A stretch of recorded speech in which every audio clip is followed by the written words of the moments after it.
Assalamualaikum warahmatullahi wabarakatuh.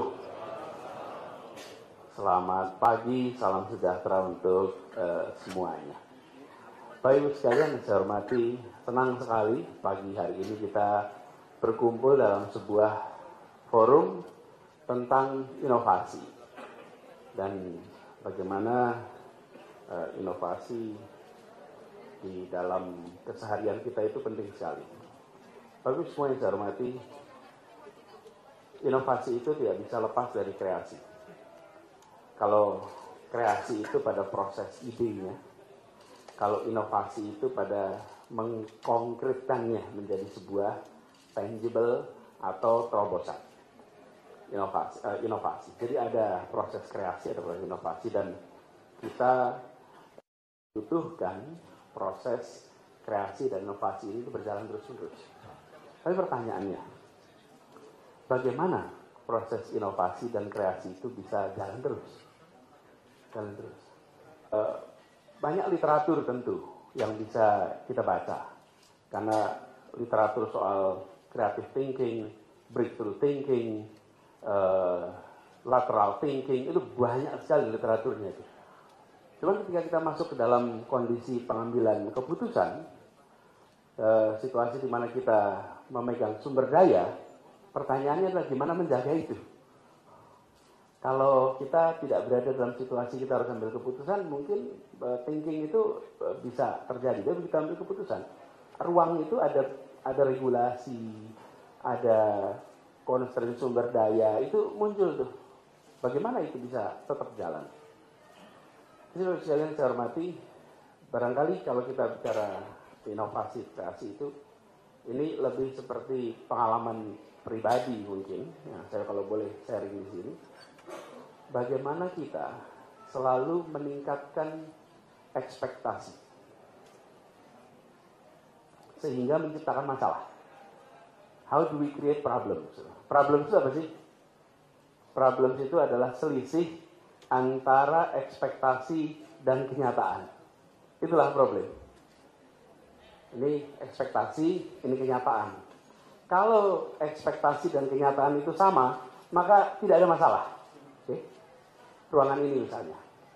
Bila ekspektasi kita sebagian orang berdiri, maka sebagian orang berdiri ruang ini adalah normal.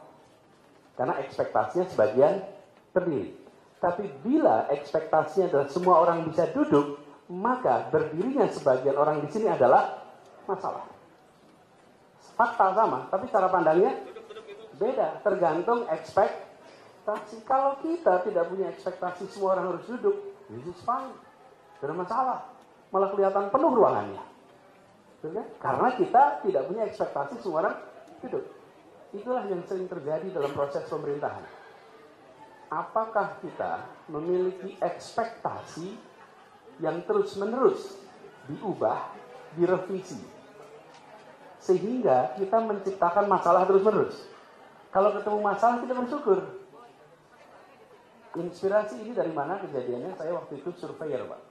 Surveyor. Saya bekerja di lembaga survei Indonesia. Lalu kita bikin survei kepuasan warga Indonesia atas kualitas pelayanan kesehatan, atas pelayanan pendidikan. Apa yang terjadi? Pada waktu itu 80% lebih penduduk menyatakan puas dengan layanan pendidikan. 80% layanan puas dengan layanan kesehatan.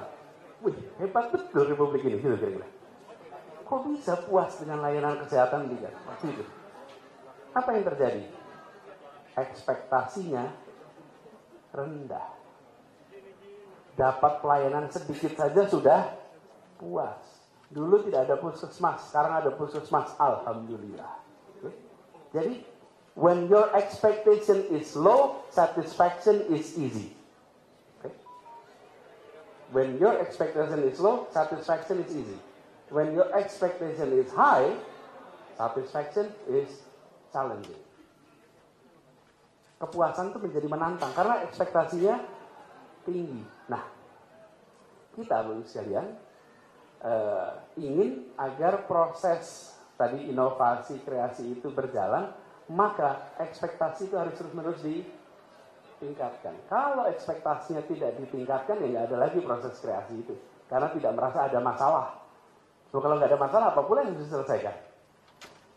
Bila jalanan yang banyak sampahnya dan dianggap kenyataan, bukan permasalahan, ya sudah dijalani saja. Oh, inilah kenyataan. Nah, kami di Jakarta mencoba untuk menaikkan ekspektasi itu. Jadi kalau boleh in retrospect nih, menengok kembali apa sih naikkan terus-menerus ekspektasi. Terus yang kedua adalah don't do micromanagement, but do micro questions. Jangan lakukan tindakan micromanagement. Karena ada organisasi yang gede sekali itu. Tapi lakukanlah pertanyaan-pertanyaan mikro. Kalau saya dulu sering sampaikan, think like a stranger, act like a native. Bertanyalah yang tidak ditanyakan. Gimana tuh? Bertanyalah yang tidak ditanyakan tuh. Gimana tuh sekarang? Bertanyalah yang tidak ditanyakan. Munculkan pertanyaan yang tidak biasa ditanyakan. Yang membuat kita berpikir. Kalau saya naik bis,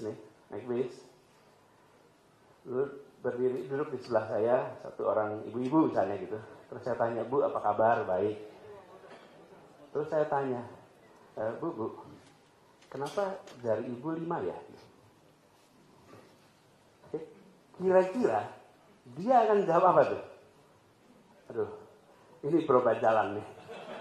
Saya pindah saja dari tempat ini. Gitu kan kira-kira. Ini berobat jalan nih. Ya semua orang jarinya 5. Kan kalau tanya aslinya mana, dia jawab. Tinggalnya di mana, dia jawab. Itu expected question. Tapi ketika muncul unexpected question itu bingung lah. Terus saya jawab, apa ini? Bapak ini. Tanyanya kenapa jari saya 5? Kira-kira siapa yang akan bertanya begitu?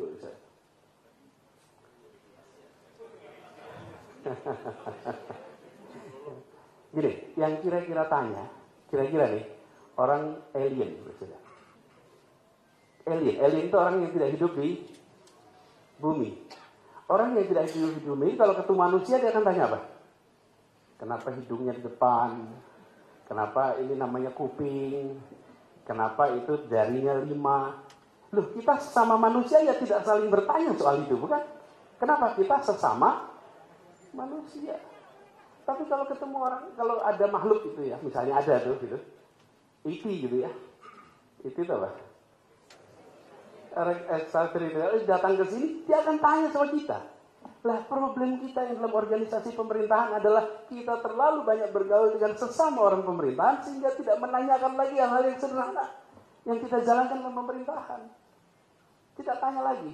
Kenapa ya? Kita sudah sesama orang di pemerintahan kok. Sesama orang Indonesia, masa tanya? Ya nggak ditanyakan.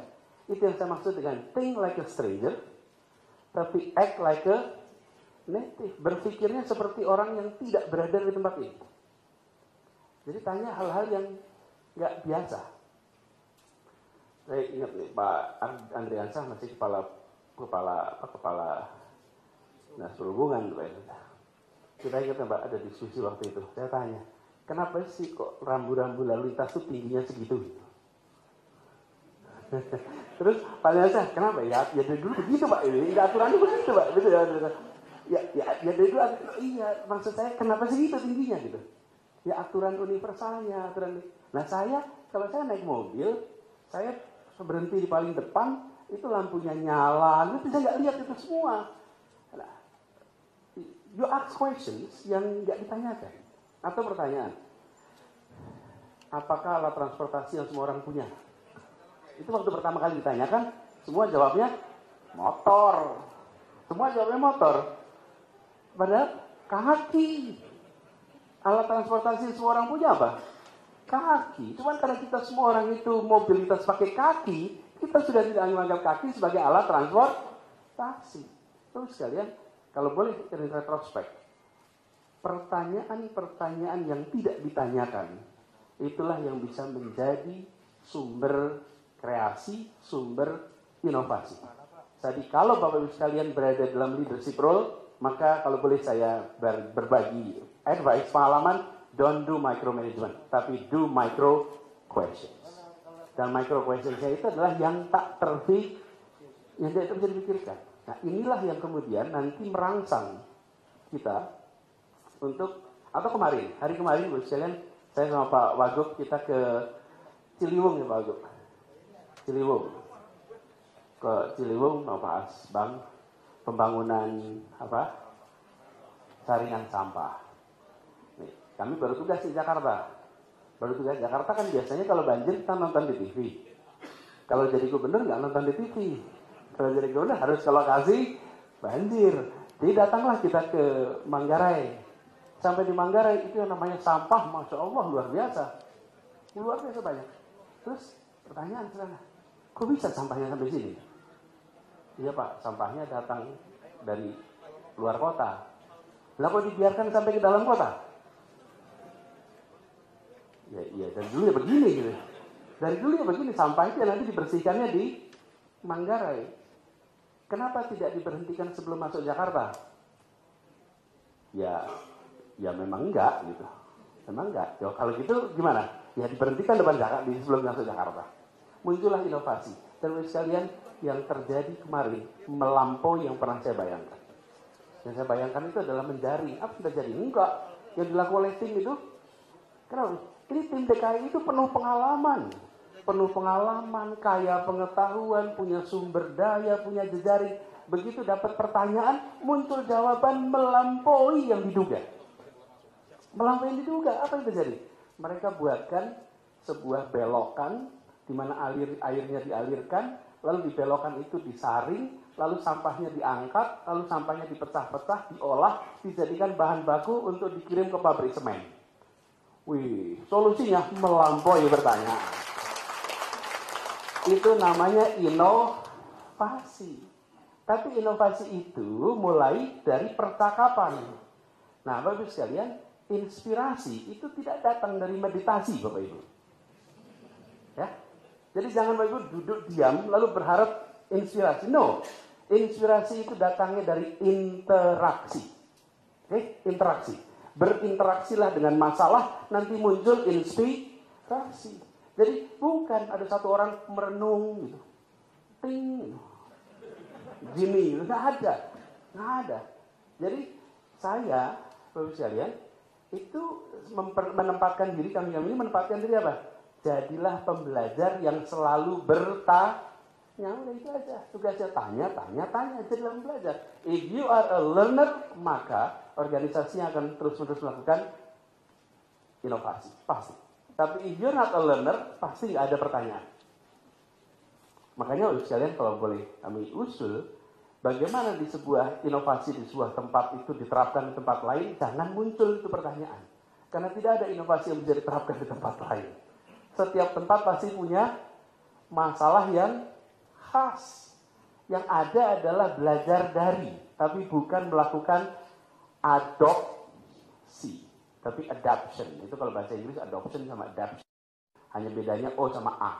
Tapi yang satu ditangkokkan, yang satu jadi inspirasi. Nah, ini kejadian kemarin nih, dan itu direncanakan dibahas 2018, direncanakan 2019 untuk dieksekusi 2020 atas berbagai faktor, akhirnya baru bisa kita laksanakan kemarin, ada jeda COVID dan lain-lain. Jadi proyeknya baru jadi.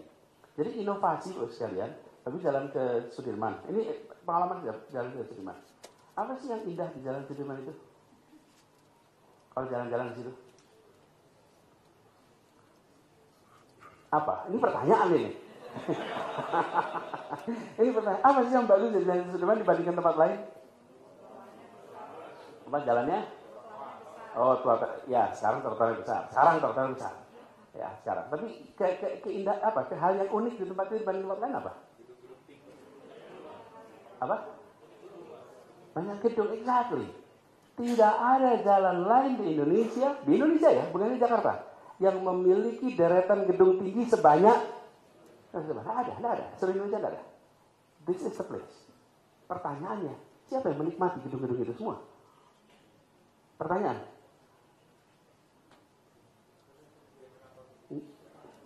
Exactly. Yang berkantor di situ. Penduduk Jakarta nggak lewat. Makin makmur, makin nggak menikmati. Kenapa? Duduknya di kursi belakang.